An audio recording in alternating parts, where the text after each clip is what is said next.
Hi అండి, అందరికీ నమస్తే. నేను మీ Haritha Mohan. Welcome to my channel RJ tasty treats.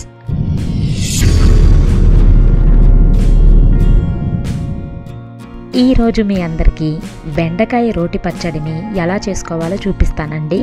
మీలో చాలామంది ఈ బెండకాయ పచ్చడి పేరు కూడా వినుండరు. మావారు కూడా వినగానే షాక్ అయ్యారు. కానీ పచ్చడి తిన్న తర్వాత ఆయనకి చాలా నచ్చిందన్నారు. నిజంగా ఈ పచ్చడి రుచి తెలియాలంటే ఖచ్చితంగా దీన్ని టేస్ట్ చేయాల్సిందే. మరి ఈ బెండకాయ పచ్చడిని ఎలా ప్రిపేర్ చేసుకోవాలో ఇప్పుడు చూద్దాం. ఇక్కడ నేను 1/2 కేజీ బెండకాయల్ని శుభ్రంగా కడిగి తీసుకున్నాను. తడితడిగా ఉన్న బెండకాయలతో చేస్తే పచ్చడి రుచి అయినా టెక్స్చర్ అయినా సరిగ్గా రాదు. కాబట్టి వీటిని కడిగిన తర్వాత పొడి క్లాత్తో తుడిచి కాసేపు ఆరబెట్టిన తరువాత ఇలా కట్ చేసుకున్నాను. ఇప్పుడు స్టవ్ మీద కడాయి పెట్టి 1/2 కప్ లేదా 4 స్పూన్లు నువ్వులు వేసుకొని లో టు మీడియం ఫ్లేమ్లో 2 నుంచి 3 నిమిషాల పాటు డ్రై రోస్ట్ చేసుకోవాలి. వీటిని రుచి కోసం అలాగే హెల్త్కి కూడా మంచిది కాబట్టి నేను వేస్తున్నాను. నువ్వులు నచ్చని వాళ్ళు ఈ స్టెప్ స్కిప్ చేసి మిగతా ప్రాసెస్ని యాజ్ ఇట్ ఈస్ ఫాలో అయిపోండి. 3 మినిట్స్కి నువ్వులు ఇలా ఫ్రై అయిన తర్వాత వీటిని పక్కన పెట్టుకొని ఇదే కడాయిలో 1 స్పూన్ నూనె వేసి వేడి చేసిన తర్వాత 1 స్పూన్ చొప్పున జీలకర్ర, పచ్చెనగపప్పు, సాయిమినపప్పు వేసి ఫ్రై చేసుకోవాలి. వీటిని కూడా మీడియం ఫ్లేమ్లో పెట్టుకొని ఫ్రై చేయండి. ఇలా ఫ్రై చేసిన పోపుని ఒక మిక్సర్ జార్లో వేసుకొని నువ్వులు కూడా వేసి కాసేపు చల్లారనివ్వాలి. ఇప్పుడు ఇదే కడాయిలో 1 స్పూన్ ఆయిల్ వేసి 12 నుండి 15 పచ్చిమిర్చి వేసి వీటిని కూడా ఫ్రై చేసుకోవాలి. కారం ఎక్కువ తినేవాళ్ళైతే మరో 5 లేదా 6 పచ్చిమిర్చి వేసుకోవచ్చు. పచ్చిమిర్చి సగం వేగిన తర్వాత 4 ఎండుమిర్చి కూడా వేస్తున్నాను. ఈ మిక్స్డ్ స్పైసీ వల్ల ఈ పచ్చడి టేస్ట్ చాలా బాగుంటుంది. ఇలా వేగిన తర్వాత స్టవ్ ఆఫ్ చేసి వీటిని కూడా ఇదే మిక్సర్ జార్లోకి తీసుకుని చల్లారనివ్వాలి.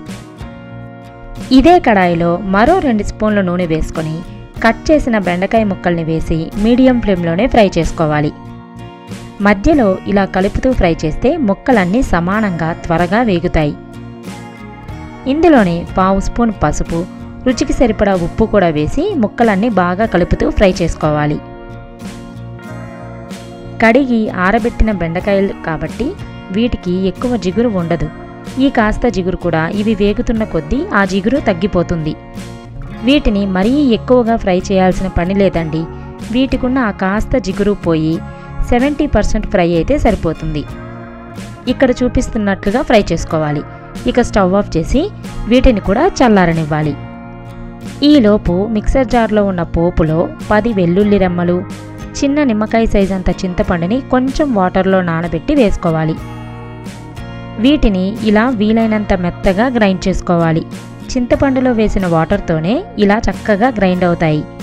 ఇప్పుడు ఫ్రై చేసిన బెండకాయ ముక్కల్ని వేసి మిక్సీని ఆఫ్ చేస్తూ ఆన్ చేస్తూ గ్రైండ్ చేసుకోవాలి. ఒకేసారి గ్రైండ్ చేశారంటే మరీ ఎక్కువ మెత్తగా నలిగి పచ్చడి టేస్ట్ సరిగ్గా రాదండి. ఇక్కడ చూశారు కదా, ఇలా కచ్చాపచ్చాగా అక్కడక్కడ బెండకాయ ముక్కలు కనిపించాలి. అప్పుడే తినేటప్పుడు లైట్గా ముక్కలు తగులుతూ తినడానికి చాలా బాగుంటుంది. ఇప్పుడు స్టవ్ మీద ఇదే కడాయి పెట్టి 4 స్పూన్ల ఆయిల్ వేసుకొని ఈ నూనె కాగిన తర్వాత 1/2 స్పూన్ ఆవాలు, 1 స్పూన్ సాయిమినపప్పు వేసి ఇవి కాస్త వేగిన తర్వాత 4 ఎండుమిర్చి, 2 రెమ్మల కరివేపాకు వేసి వీటిని కూడా ఫ్రై చేసి ఇప్పుడు ఇందులో గ్రైండ్ చేసిన బెండకాయ పచ్చడిని వేసి పోపుతో బాగా కలుపుకోవాలి. పచ్చడి వేసిన తర్వాత ఫ్లేమ్ని లోలో పెట్టేసుకొని 15 నిమిషాల పాటు పోపుతో ఇలాగే ఉడికించాలి. ఆయిల్లో ఇలా ఉడికించడం వల్ల మిగిలిన 30% కూడా ఉడికి బెండకాయ పచ్చడి సూపర్గా రెడీ అవుతుంది. లేత బెండకాయలతో ఇదే ప్రాసెస్లో ఈ పచ్చడిని ట్రై చేయండి. మీకు కూడా ఖచ్చితంగా నచ్చుతుంది. ఇలాగాని పచ్చడి చేశారంటే ఈ పచ్చడి మీకు కనీసం 1 వారం వరకు ఇంతే టేస్టీగా నిల్వ ఉంటుంది. అలాగే ఈ రెసిపీ మీకు నచ్చితే వీడియోని వెంటనే లైక్ చేసి మీకు తెలిసిన వాళ్ళందరికీ షేర్ చేయండి. మీ వల్ల ఈ రెసిపీ ఇంకొంతమందికి చేరే అవకాశం ఉంటుంది.